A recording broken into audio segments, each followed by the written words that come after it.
আসসালামু আলাইকুম। সবাইকে স্বাগত জানাচ্ছি পূর্ব পশ্চিমে। শুরুতেই জানিয়ে দিচ্ছি আমাদের হাতে পাওয়া সর্বশেষ আপডেটগুলি। ক্যান্সারে আক্রান্ত পুতিন ক্ষমতা ছাড়বেন আগামী বছরের শুরুতেই, বলল দ্য সান।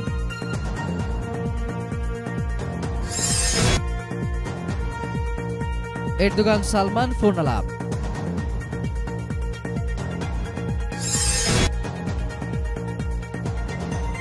পাকিস্তানের গুলিতে ভারতীয় সেনা নিহত।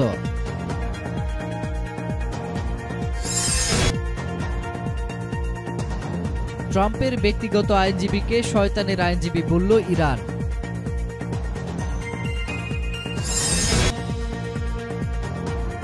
ইসলামের বিরুদ্ধে কিছু বলেননি দাবি ম্যাক্রোর, দুষলেন তুরস্ক ও মুসলিম ব্রাদারহুডকে।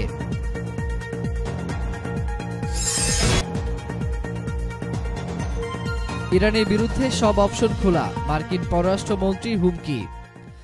প্রিয় দর্শক, এতক্ষণ শুনছিলেন সংবাদ শিরোনাম, এবার বিস্তারিত। মরণব্যাধি ক্যান্সারে আক্রান্ত হয়েছেন রাশিয়ার প্রেসিডেন্ট ভ্লাদিমির পুতিন। সেই সঙ্গে দেখা দিয়েছে পার্কিনসন্স রোগের লক্ষণও। এজন্য গত ফেব্রুয়ারিতে তার জরুরি অপারেশন করা হয়েছে। এ রোগে আক্রান্ত হওয়ায় আগামী বছরের শুরুতেই ক্ষমতা ছাড়ার পরিকল্পনা করেছেন পুতিন। রাশিয়ার রাজনৈতিক বিশ্লেষক ভ্যালেরি সলোভেইয়ের দেওয়া তথ্যের খবর দিয়েছে দ্য সান। তিনি আরও বলেছেন, দ্বিতীয় ডায়াগনোসিস তার পার্কিনসন রোগ ধরা পড়ায় তার শারীরিক অবস্থার জন্য ভয়াবহ অবস্থা নয়। এর ফলে মানুষের জনসম্মুখে আসা সীমিত হতে পারে, কিন্তু আরেকটি ভয়াবহ রোগ ধরা হয়েছে তার, সেটি হলো ক্যান্সার। সলোভেই বলেছেন, প্রেসিডেন্ট পুতিনের বয়স এখন ৬৮ বছর। এই বয়সে তার দুরকম স্বাস্থ্য বিষয়ক সমস্যা দেখা দিয়েছে। একটি হলো সাইকো নিউরোলজিক্যাল প্রকৃতির অর্থাৎ পার্কিনসন, অন্যটি হলো ক্যান্সার। তিনি আরও বলেছেন, দ্বিতীয় ডায়াগনোসিস বা রোগের পরীক্ষা প্রথম পরীক্ষার চেয়ে আরও অনেক বেশি বিপজ্জনক, কারণ প্রথম ডায়াগনোসিসে তার পার্কিনসন ধরা পড়েছে। এতে তার শারীরিক অবস্থার জন্য ততটা ভয়াবহ নয়। এর ফলে একজন মানুষের জনসম্মুখে আসা সীমিত হতে পারে, কিন্তু ভয়াবহ রোগটি ধরা পড়েছে, সেটি হলো ক্যান্সার। উল্লেখ্য, ভ্যালেরি সলোভেই হলেন রাশিয়ার রাষ্ট্রবিজ্ঞানী, ইতিহাসবিদ এবং public relations department Moscow state institute of international রিলেশনসের সাবেক প্রধান। এছাড়া তিনি রাশিয়ার অভিজাত বিশ্ববিদ্যালয়ের সবচেয়ে অভিজাতদের একজন। গত বছর তিনি পদ ছেড়েছেন, বলেছেন রাজনৈতিক কারণে তিনি এই সিদ্ধান্ত নিয়েছেন। গত বছর সেপ্টেম্বরে মস্কোতে সরকার বিরোধী এক বিক্ষোভ হয়। তাতে অংশ নেয় বিরোধী দলের একজন সদস্য সের্গেই ফরগাল এবং তখনকার খাবারস্কো ক্রাই অঞ্চলের গভর্নর। ওই বিক্ষোভে অংশ নিয়েছিলেন ভ্যালেরি সলোভেই। সের্গেল ফারগাল সহ তাকেও আটক করা হয়েছিল। গত বছর আটক করা হয়েছিল আরও কয়েক ডজন মানুষকে। এখন প্রশ্ন হলো, পুতিন যদি নতুন বছরেই ক্ষমতা থেকে সরে যান, তাহলে কে হবেন উত্তরসূরি? এই প্রশ্নের উত্তর দিয়েছেন ভ্যালেরি সলোভেই। তিনি বলেছেন, এর জন্য আগে থেকে মেয়ে ক্যাটেরিনা টিকোনোভাকে গড়ে তুলেছেন পুতিন। রাশিয়ার সাবেক হাই কিকিং ড্যান্সার ক্যাটেরিনা টিকোনোভা বর্তমানে নতুন একটি কৃত্রিম গোয়েন্দা পদক্ষেপের সামনে থেকে কাজ করছেন। একই সঙ্গে রাশিয়া এরই মধ্যে ঘোষণা করেছে যে তারা করোনা ভাইরাসের টিকা স্পুটনিক 5 অনুমোদন দিয়েছে সবার আগে। আর সেই টিকা প্রয়োগ করা হয়েছে পুতিনের কন্যা ক্যাটেরিনা টিকানোভার শরীরে। তবে এক্ষেত্রে বিকল্পও ভাবা হচ্ছে। আলোচনা হচ্ছে, প্রেসিডেন্ট পুতিন ক্ষমতা থেকে সরে গেলে এই পদের ফ্রন্ট রানার হিসেবে নাম শোনা যাচ্ছে আরও দুজনের। এর মধ্যে একজন হলেন সাবেক প্রেসিডেন্ট দমিত্রি মেদভেদেভ এবং অন্যটি হলেন দমিত্রি পাক্রুসেভ। সম্প্রতি ক্রেমলিনের পর্যবেক্ষকরা বলেছেন, প্রেসিডেন্ট পুতিনের যেসব ফুটেজ দেখা গেছে তাতে মনে হয়েছে তার পার্কিনসন রোগের লক্ষণ থাকতে পারে। এরপর তার ক্যান্সারে আক্রান্ত হওয়ার খবর এসেছে। তবে সম্প্রতি টেলিভিশনে প্রচারিত একটি মিটিংয়ে পুতিনকে কাশতে দেখা গেছে। এরপর এই সপ্তাহের শুরুর দিকে তার কোনো স্বাস্থ্যগত সমস্যা নেই বলে জানিয়ে দেয় ক্রেমলিন। ওই বৈঠকে করোনা ভাইরাস সংশ্লিষ্ট অর্থনৈতিক ইস্যুতে শীর্ষ কর্মকর্তাদের সামনে বক্তব্য রাখছিলেন পুতিন, কিন্তু তার কাশি আসায় বাক্য শেষ করতে পারছিলেন না। অনেক কষ্ট করতে হয় তার বাক্য শেষ করতে। পরে ওই ফুটেজ এডিট করা হয়েছে, তাতে পুতিনের কাশিকে স্বল্প মাত্রায় দেখানো হয়েছে। এদিকে শুক্রবার রাতে বিশ্লেষকরা দাবি করেছেন, সাবেক জিমন্যাস্ট গ্ল্যামার্স বান্ধবী এলিনা কাবায়েভা পুতিনকে ক্ষমতা ছেড়ে দেওয়ার জন্য অনুনয় করেছেন। প্রেসিডেন্ট পুতিনের সাম্প্রতিক ফুটেজ নিয়ে পর্যালোচনা বা গবেষণা করেছেন যেসব পর্যবেক্ষকরা, তারা বলেছেন তার পা অব্যাহতভাবে কাঁপতে দেখা গেছে। তিনি একটা আর্ম চেয়ারে বসে যখন বিশ্রাম নিচ্ছিলেন তখন তিনি খুব ব্যথা বোধ করছিলেন বলে মনে হয়েছে।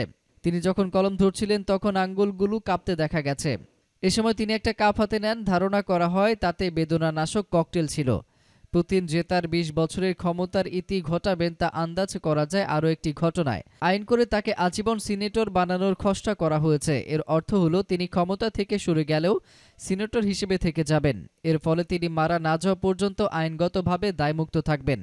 ফলে তার বিরুদ্ধে কোনো বিচার হবে না। তাই আগে থেকে তিনি নিজে থেকে দ্রুততার সঙ্গে ওই আইনটি পার্লামেন্টে ঠেলে দিয়েছেন। শিক্ষাবিদ ভ্যালেরি সলোভেই বলেছেন, পুতিনের অঘোষিত পার্টনার অ্যালিনা, তার মেয়ে মারিয়া এবং ক্যাটরিনা তাকে ক্ষমতা থেকে সরে যাওয়ার জন্য চাপ দিচ্ছেন। তাই তিনি যে পরিবারে আছেন সেখানকার বড় একটি প্রভাব পড়বে তার উপর। ফলে তিনি আগামী জানুয়ারিতে ক্ষমতা হস্তান্তর করার পরিকল্পনা করতে থাকেন। তিনি আরও বলেন, এমন করার আগে পুতিন দ্রুততার সঙ্গে একজন নতুন প্রধানমন্ত্রী নিয়োগ দিতে পারেন, যাকে তিনি নিজের মতো করে উত্তরসূরি হিসেবে গড়ে তুলেছেন। এদিকে সৌদি আরবের বাদশাহ সালমান বিন আব্দুল আজিজের সঙ্গে ফোনে কথা বলেছেন তুরস্কের প্রেসিডেন্ট রিসেপ তাইয়েপ এরদোগান। মূলত সৌদিতে শুরু হতে যাওয়া G20 সম্মেলনকে কেন্দ্র করে তাদের মধ্যে এই ফোনালাপ অনুষ্ঠিত হয়। গতকাল তাদের মধ্যে এই ফোনালাপ হয় বলে জানিয়েছে ডেইলি সাভা। তুর্কি প্রেসিডেন্সি এক সংবাদ বিবৃতিতে জানিয়েছে, এরদোগান এবং সালমান সম্পর্ক উন্নয়ন এবং বিভিন্ন বিষয় সমাধানে আলোচনার চ্যানেল উন্মুক্ত রাখার বিষয়ে একমত হয়েছেন। দুই নেতা G20 সম্মেলন নিয়ে আলোচনা করেছেন। এদিকে সৌদির রাষ্ট্রীয় বার্তা সংস্থা SPA এক সংবাদ বিজ্ঞপ্তিতে জানিয়েছে, G20-র কাঠামোর মধ্যে সম্মিলিত প্রচেষ্টা গ্রহণের বিষয়ে এরদোগানের সঙ্গে ফোনে কথা বলেছেন বাদশাহ সালমান। ২০১৮ সালে ইস্তাম্বুলে সৌদি কনসুলেটে সাংবাদিক জামাল খাশোগি হত্যার ঘটনায় দুই দেশের মধ্যে উত্তেজনা সৃষ্টি হয়। এছাড়া গত এক বছর ধরে তুর্কি পণ্য আমদানিতে সৌদি আরবের অঘোষিত বয়কট চলছে। অন্যদিকে জম্মু ও কাশ্মীরের রাজৌরি সেক্টরে ফের গোলাগুলির ঘটনা ঘটেছে। এতে পাকিস্তানের গুলিতে ভারতীয় এক সেনা সদস্য মারা গেছেন।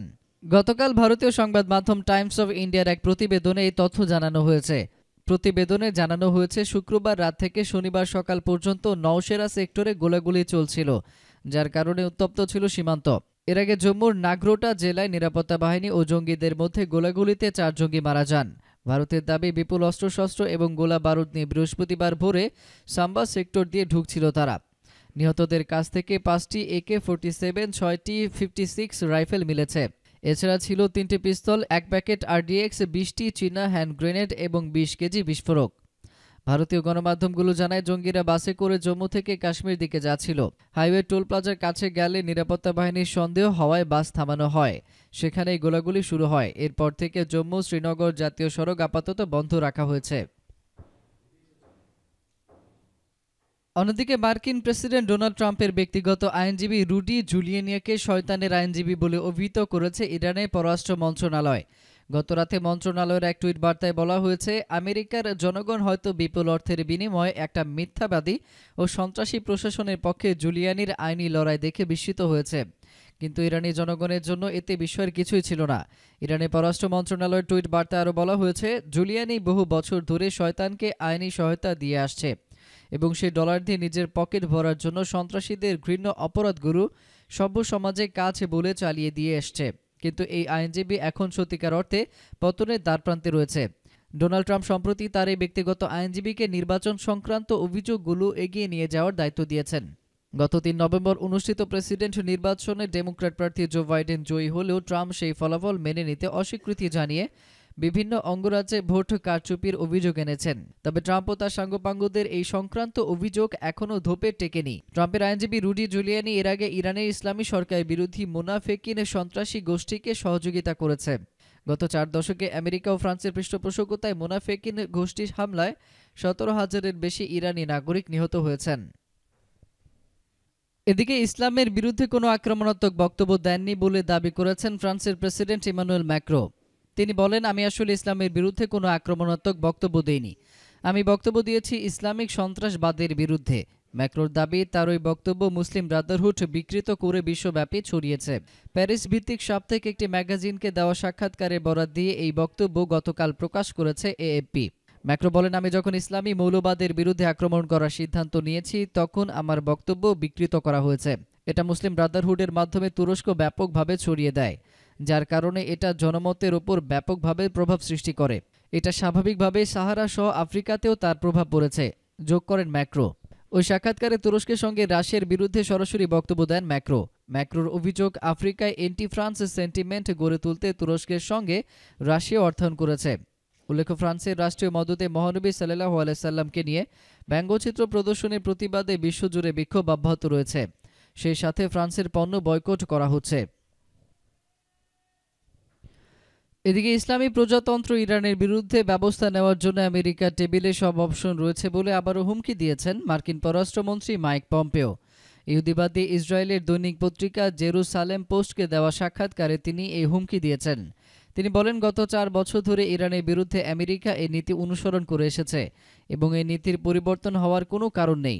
মাইক পম্পেও বলেন, আমার মূল্যায়ন ও ইতিহাস তাই বলবে যে আমরা এই ব্যাপারে খুবই সফল হয়েছিলাম। মার্কিন পররাষ্ট্রমন্ত্রী ইরানের বিরুদ্ধে এমন সময় এই হুমকি দিলেন যখন প্রেসিডেন্ট ডোনাল্ড ট্রাম্পের প্রশাসন বিদায় নিতে যাচ্ছেন এবং পম্পেও নিজেও বিদায় নেবেন। প্রিয় দর্শক, এতক্ষণ আমাদের সঙ্গে থাকার জন্য আপনাদের সবাইকে ধন্যবাদ।